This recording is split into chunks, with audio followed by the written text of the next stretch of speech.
Principal line of business clause. सबसे पहली clause आपके पास मेमोरेंडम के अंदर किस चीज की होती है? Name clause. सेकंड नंबर पे किस चीज की क्लॉज होती है आपके पास? Registered office clause. और तीसरे नंबर पे आपके पास किस चीज की क्लॉज होती है? Principal line of business clause. तो प्रिंसिपल लाइन ऑफ बिजनेस का मतलब ये है कि आपका जो मेन काम है वो किस चीज का है, आपकी जो मेन मेजर एक्टिविटीज हैं वो किस चीज की। बात का होता है कि हमारा बिजनेस, हम एक बिजनेस कर रहे होते हैं और इसमें बहुत सारी चीजें हम लोग काम अपना कर रहे होते हैं। मिसाल के तौर पर जैसे हमारा ये इंस्टीट्यूट आईबीएम में हम लोग सीए भी करवा रहे हैं, एसीसी भी करवा रहे हैं, सीएम में यूएस भी करवा रहे हैं, एचएनडी भी करवा रहे हैं। ये सारे के सारे कोर्सेज हम करवा रहे हैं, लेकिन इनमें हमारा प्रिंसिपल लाइन ऑफ बिजनेस क्या है जो हमने एसएससीपी को बताना है। यानी कि अगर ये कंपनी होता तो कंपनी के भी ऐसे होंगे, कुछ एक काम कर रहा होगा, कोई दूसरा काम होगा, कोई तीसरा काम होगा, लेकिन उनमें से प्रिंसिपल लाइन ऑफ बिजनेस क्या है? तो principal line of business decide करता है दो चीजें। अगर आपके पास किसी एक से ज्यादा आपके बिजनेसेस हैं, एक कंपनी में एक से ज्यादा काम हो रहे हैं, तो देखना पड़ेगा कि कौन से काम के सबसे ज्यादा एसेट्स या रेवेन्यू सबसे ज्यादा किसमें से आ रहा है। एसेट्स की वैल्यू ज्यादा है या रेवेन्यू की वैल्यू ज्यादा है? और अगर एसेट्स की वैल्यू ज्यादा है तो एसेट्स सबसे ज्यादा किस बिजनेस के हैं, और अगर रेवेन्यू की वैल्यू ज्यादा है तो रेवेन्यू सबसे ज्यादा किस चीज के? जैसे कि यहाँ पे जैसे मैंने आपको बताया, एसीसी भी करवा रहे हैं, सीए भी करवा रहे हैं, एचएनडी भी करवा रहे हैं, सीए में यूएस भी करवा रहे हैं, चार चीजें यहाँ पे चल रही हैं। लेकिन सबसे ज्यादा बचे हमारे पास किस चीज के हैं? सीए के। तो हमारे लिए प्रिंसिपल लाइन ऑफ बिजनेस क्या होगा? सीए। Got it? देखिए जरा यहाँ पे कहते हैं कि प्रिंसिपल लाइन ऑफ बिजनेस के लिए आपको दो चीजें देखनी पड़ेगी। एक तो एसेट्स आपके पास किस चीज के कौन से पड़े हुए हैं, ठीक है, इनमें आप देखेंगे एसेट्स ज्यादा है। फिर दूसरी चीज आप देखेंगे कि रेवेन्यू, और उसके बाद फिर इन दोनों में देखेंगे अगर एसेट्स ज्यादा है तो एसेट वाले को कंसीडर किया जाएगा, रेवेन्यू ज्यादा है तो रेवेन्यू वाले को कंसीडर किया जाएगा। इसके एग्जांपल बेटा आप लोगों के पास मौजूद है। एग्जांपल कुछ इस तरह से है, TSF mills limited is being proposed to be registered to carry on business involving manufacture and sale of textile, sugar and flour products. तीन किस्म के उसके पास चीजें हैं, टेक्सटाइल, शुगर और flour product. The extracts from financial projections are, ये जनाब आपके पास मौजूद है। टेक्सटाइल के बिजनेस में से एस्टिमेटेड एसेट्स 500 मिलियन के 55.6% है टोटल एसेट्स का, और रेवेन्यू से मिलने वाला कितना बेटा? 2200 मिलियन विच इज 29.3%। शुगर के बिजनेस से जो इसके एसेट्स शुगर के बिजनेस में मौजूद हैं दैट इज अबाउट 300 मिलियन जो कि 33.3% बनता है, और रेवेन्यू आपका 60% है 4500 का। फ्लोर आपका 100 मिलियन, इसके एसेट्स हैं 11.1% बनता है, जबकि इसका रेवेन्यू जो है वो 800 मिलियन 10.7% है। अब मुझे बताइए कि परसेंटेज के हिसाब से बेटा हमने देखा, परसेंटेज के हिसाब से मुझे बताइए कि एसेट्स ज्यादा हैं या रेवेन्यू में सबसे ज्यादा चीज आ रही है? एसेट मैक्सिमम किस चीज के हैं? टेक्सटाइल के 55.6, जबकि रेवेन्यू मैक्सिमम किसका ज्यादा है? शुगर का, दैट इज 60%। अब रेवेन्यू का परसेंटेज एसेट के परसेंटेज से ज्यादा है, तो हम किसके साथ जाएंगे? रेवेन्यू के साथ जाएंगे। हम क्या कहेंगे कि जनाब हमारे पास 60% रेवेन्यू कहां से मिल रहा है? शुगर से। इस वजह से हमारा प्रिंसिपल लाइन ऑफ बिजनेस क्या है? शुगर। अगर 60% टेक्सटाइल में 55 की जगह 60% होता तो फिर हम टेक्सटाइल लेते, तो फिर हम दोनों में से कुछ भी लिख सकते मतलब एसेट्स में अगर होता जी। Got it? तो फिर हम दोनों में से कुछ भी लिख सकते थे।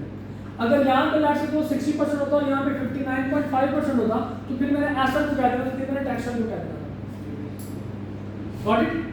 यहाँ तक मसला समझ। अच्छा, अब आगे आपको कहता है कि जनाब जो आपका प्रिंसिपल लाइन ऑफ बिजनेस होना चाहिए, एक बात याद रखिए कि आपका जो बिजनेस है वो कभी भी पाकिस्तान के सॉवरेनिटी के सिक्योरिटी के खिलाफ नहीं होना चाहिए। आपका बिजनेस कभी भी ऐसी चीज का नहीं होना चाहिए जो कि पब्लिक इंटरेस्ट के खिलाफ है। यानी कि चर्च बेचने का बिजनेस आपका नहीं होना चाहिए, शराब बेचने का बिजनेस आपका नहीं होना चाहिए। लेकिन जो भी बिजनेस करो, आपका नाम जो है it must be commensurate to the principal line of business. मतलब आप जो भी अपने बिजनेस का नाम रखें, आप अपने प्रिंसिपल लाइन ऑफ बिजनेस का उस नाम के अंदर इस्तेमाल करें। मिसाल के तौर हबीब बैंक लिमिटेड, पता चल रहा है कि हबीब ये जो कंपनी है ये कौन सी है? It is a banking company.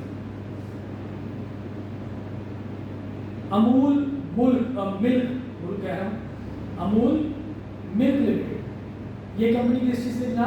दूध की।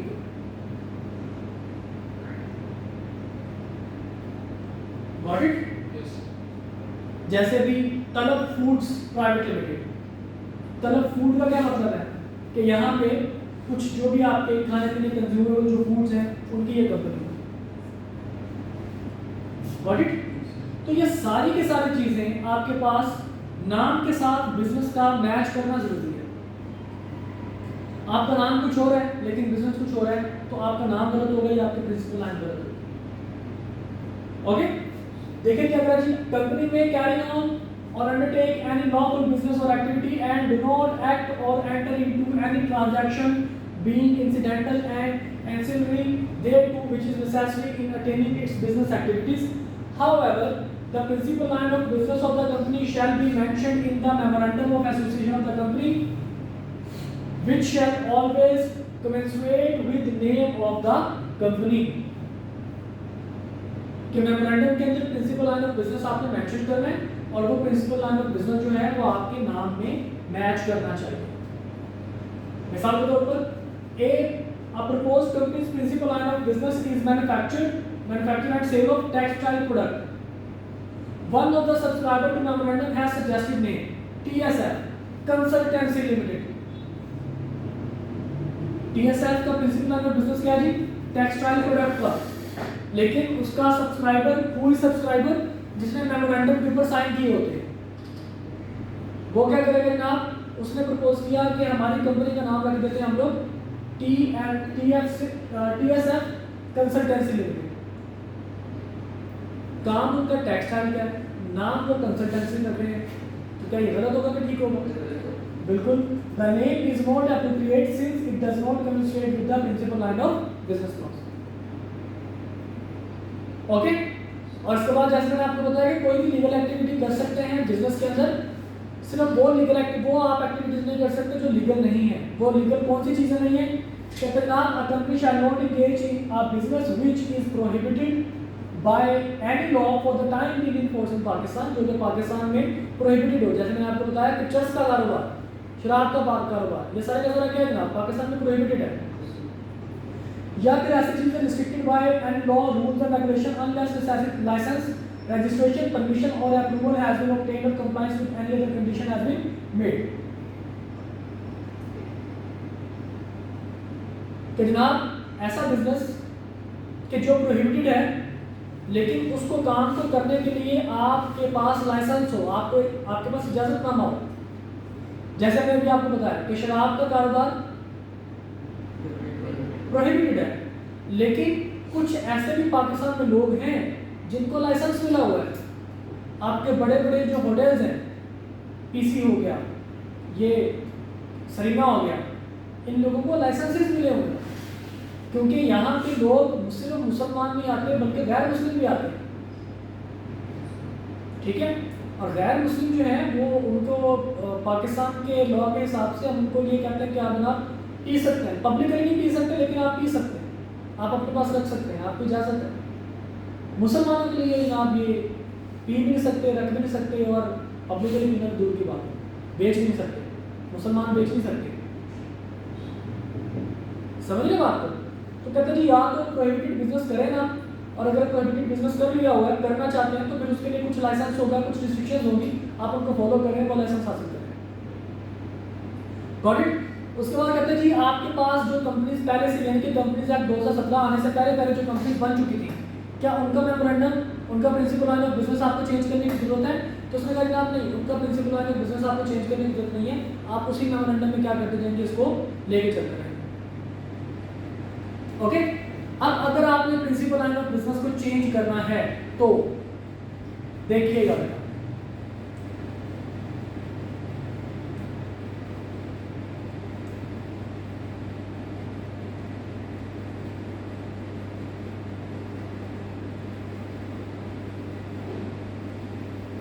कहते हैं आप अगर आपको principal line of business change करना है तो आपको एक स्पेशल रेजोल्यूशन पास करनी पड़ेगी और अपने मेमोरेंडम के अंदर आपको चेंज करना पड़ेगा प्रिंसिपल लाइन ऑफ बिजनेस को, यानी कि आपके अपने मेमोरेंडम को क्या करना पड़ेगा, आपके मेमोरेंडम को ऑल्टर करना पड़ेगा, और इस ऑल्ट्रेशन के लिए एससीपी की इजाजत जरूरी नहीं होगी।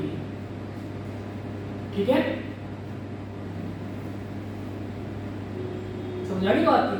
नाम को चेंज करना है, रजिस्टर्ड ऑफिस को चेंज करना है तो एससीपी की इजाजत रहेगी, ऑल्टर अगर करना है। और अगर आपने प्रिंसिपल लाइन ऑफ बिजनेस को, क्योंकि बहुत सारे लाइन आपके पास बिजनेसेस होते हैं, एक साल कुछ और प्रिंसिपल लाइन ऑफ बिजनेस होता है, दूसरे साल आप कुछ और कर सकते हैं, तीसरे साल आप कुछ और कर लेंगे, तो आपको एससीपी से इजाजत लेने की जरूरत नहीं। आप सिंपली एक स्पेशल रेजोल्यूशन पास करेंगे, अपने मेमोरेंडम को ऑल्टर करेंगे, और वो ऑल्टर्ड कॉपी आपने क्या करना बेटा, वो ऑल्टर्ड कॉपी आपने रजिस्ट्रार को सबमिट करवानी है कितने दिन के अंदर, 30 दिन के अंदर। ठीक है, जैसे 30 दिन के अंदर आप रजिस्ट्रार को वो कॉपी जमा करवाएंगे, रजिस्ट्रार क्या करेगा, आपको एक नया सर्टिफिकेट ऑफ इनकॉर्पोरेशन इशू कर देगा। Got it? देखिए, ऑल्ट्रेशन अ कंपनी में bye special resolution alter the provisions of its memorandum to change its principal line of business. An alteration so as to change its principal line of business shall not require confirmation by the commission. Approval की जरूरत नहीं। Where the alteration involves change in principal line of business, the company shall file the amended memorandum of association with the registrar within 30 days, which shall be recorded. Any change in principal line of business shall be reported to the registrar within 30 days from the date of change on the form as may be specified, and registrar may give direction of change of name if name does not demonstrate with principal line of business of the company. Registrar क्या कह सकता है कि जनाब अब आपकी principal line change हो चुकी है, इस वजह से कोशिश करें कि आप अपना नाम थोड़ा सा चेंज करें। मिसाल के तौर पर हम यहाँ पे आईपीएल, इसको हमने एज कंपनी रजिस्टर्ड करवा लिया, let's suppose education institution limited, IBL limited के नाम से, आईबीएल प्राइवेट लिमिटेड। हमने प्रिंसिपल लाइन ऑफ बिजनेस लिखा हुआ था नाम सीए क्वालिफिकेशन या सीए एजुकेशन। अब यहाँ पे जनाब हम लोग let's suppose institute of business leadership limited के नाम से जनाब हमने यहाँ पे रखा हुआ है, और यहाँ पे हम ओपन कर देते हैं वीजा कंसल्टेंसी। हम कहते हैं ना अब हमारा प्रिंसिपल लाइन ऑफ बिजनेस क्या है, वीजा कंसल्टेंसी। तो फिर रजिस्ट्रार हमें कहेंगे कि भाई साहब अब आप आईपीएल प्राइवेट लिमिटेड की जगह पे आईपीएल कंसल्टेंसी प्राइवेट लिमिटेड लिखिए। तो आप क्या कर रहे हैं, आप कंसल्टेंसी दे रहे हैं। Got it? तो आपको अपना नाम चेंज करना पड़ेगा। याद है दोस्तों सर, याद है कि problem all okay? Practice question नाम आपके पास गिवन है जी।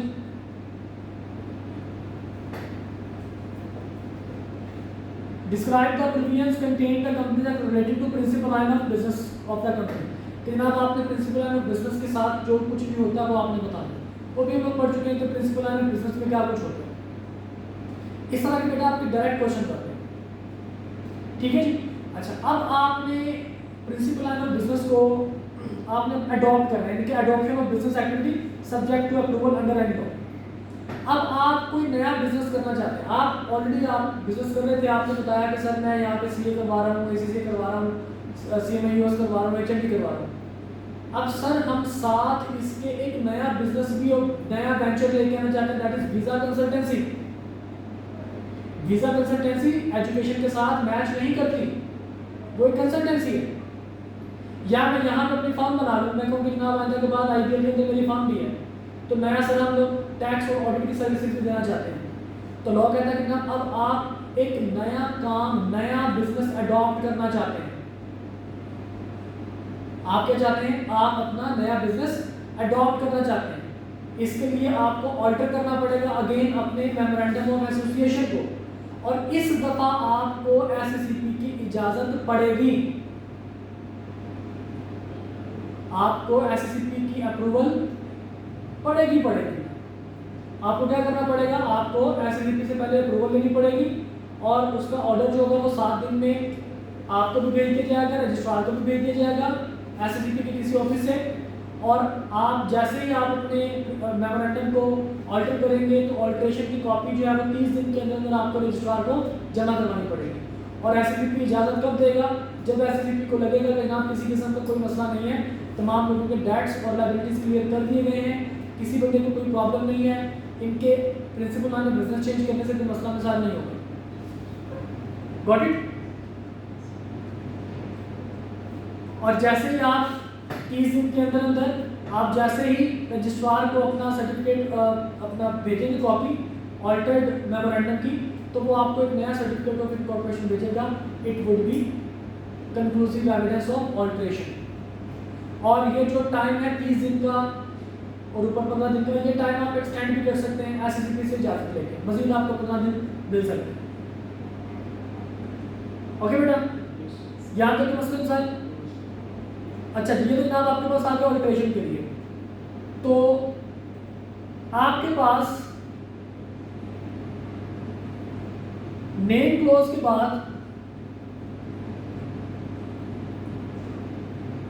रजिस्टर्ड ऑफिस और उसके बाद principal line of business close. इसके बाद बेटा आता है लायबिलिटी क्लोज। लायबिलिटी क्लोज में आपने बताना है कि कंपनी की लायबिलिटी क्या है, इसके मेंबर्स की लायबिलिटी क्या है, क्या ये लिमिटेड कंपनी है और लिमिटेड बाय शेयर्स है, गारंटी लिमिटेड है या अनलिमिटेड कंपनी है, आपको उसमें मेंशन करना पड़ेगा। ठीक है? और अगर आप उसके बाद जनाब आपने सिर्फ वो कंपनी जो कि कंपनी हैविंग शेयर कैपिटल है, उन लोगों ने जनाब ऑथराइज्ड कैपिटल क्लॉज डालनी होती है। ऑथराइज्ड कैपिटल क्लॉज वो बताते हैं जनाब इस कंपनी का ऑथराइज्ड शेयर कैपिटल कितना है। देखिए बेटा, ऑथराइज्ड शेयर कैपिटल और पेड अप कैपिटल, ये दो चीजें आप पढ़ेंगे। What do you mean by authorised share capital?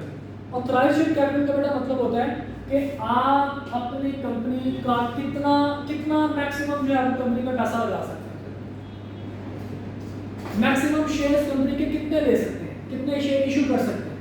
For example आपने कहा कि मेरा ऑथराइज्ड शेयर कैपिटल है 1 करोड़ रुपए और मेरे एक शेयर की कीमत है 10 रुपए, तो ऑथराइज्ड शेयर कैपिटल आप कंपनी के कितने मैक्सिमम शेयर जो है वो इशू कर सकते हैं?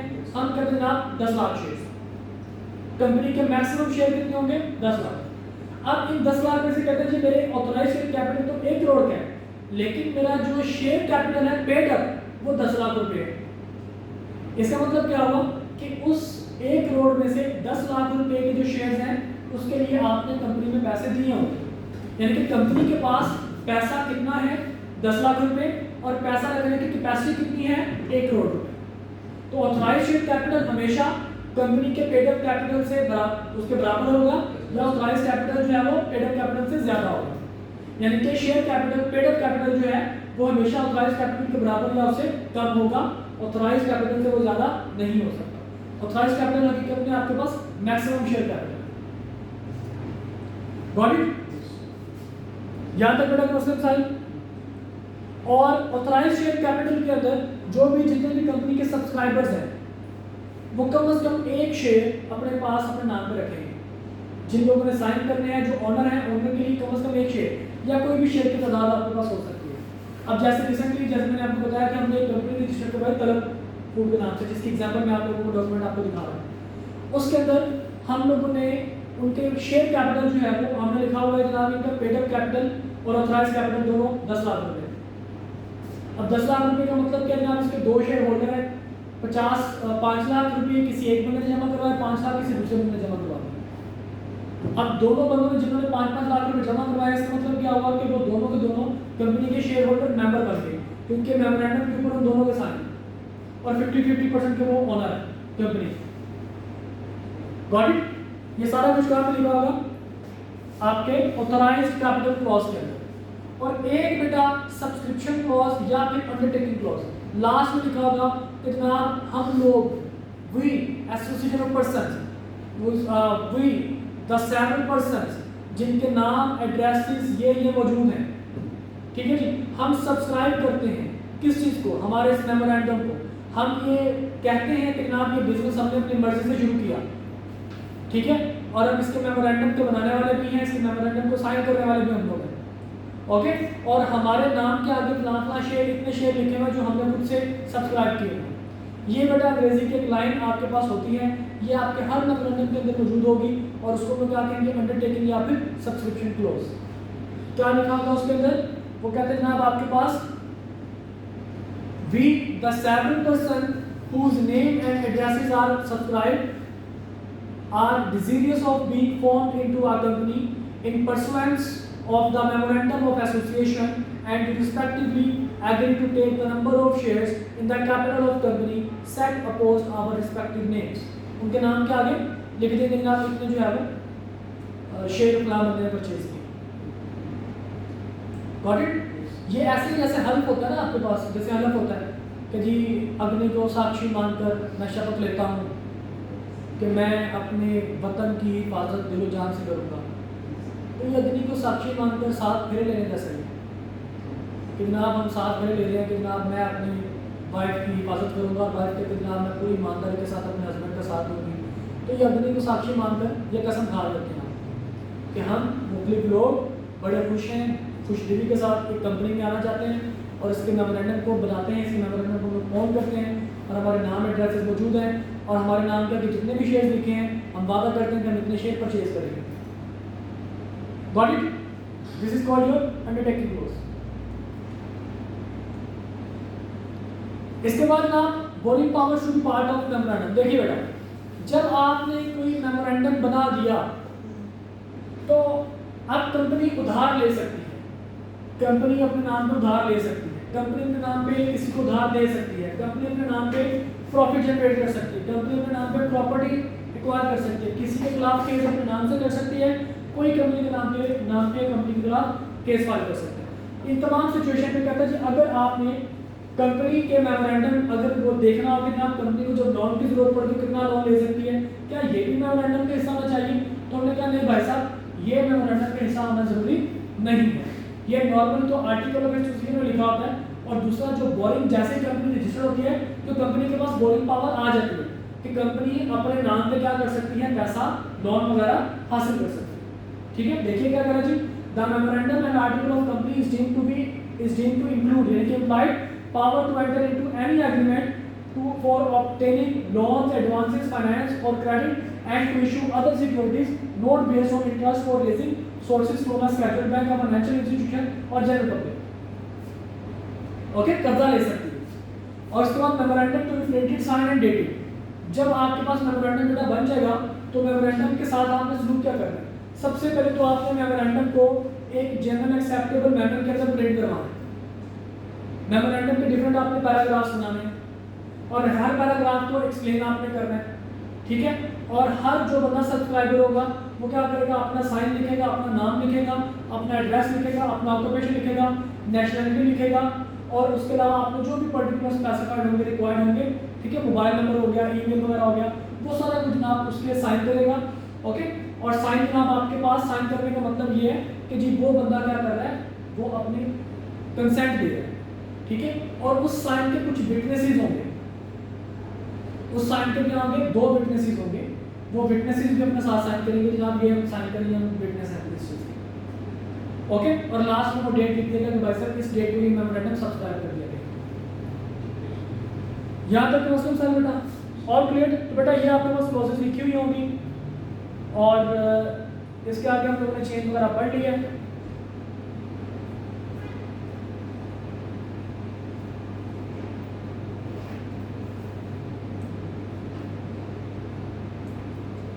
कल इंशाल्लाह हम स्टार्ट करेंगे आर्टिकल्स ऑफ एसोसिएशन। मेमोरेंडम हमारा यहाँ पर कंप्लीट हो गया। ओके, एनी क्वेश्चन तो मुस्लिम साहब, चलो इंशाल्लाह फिर आप लोगों से मिलूंगा।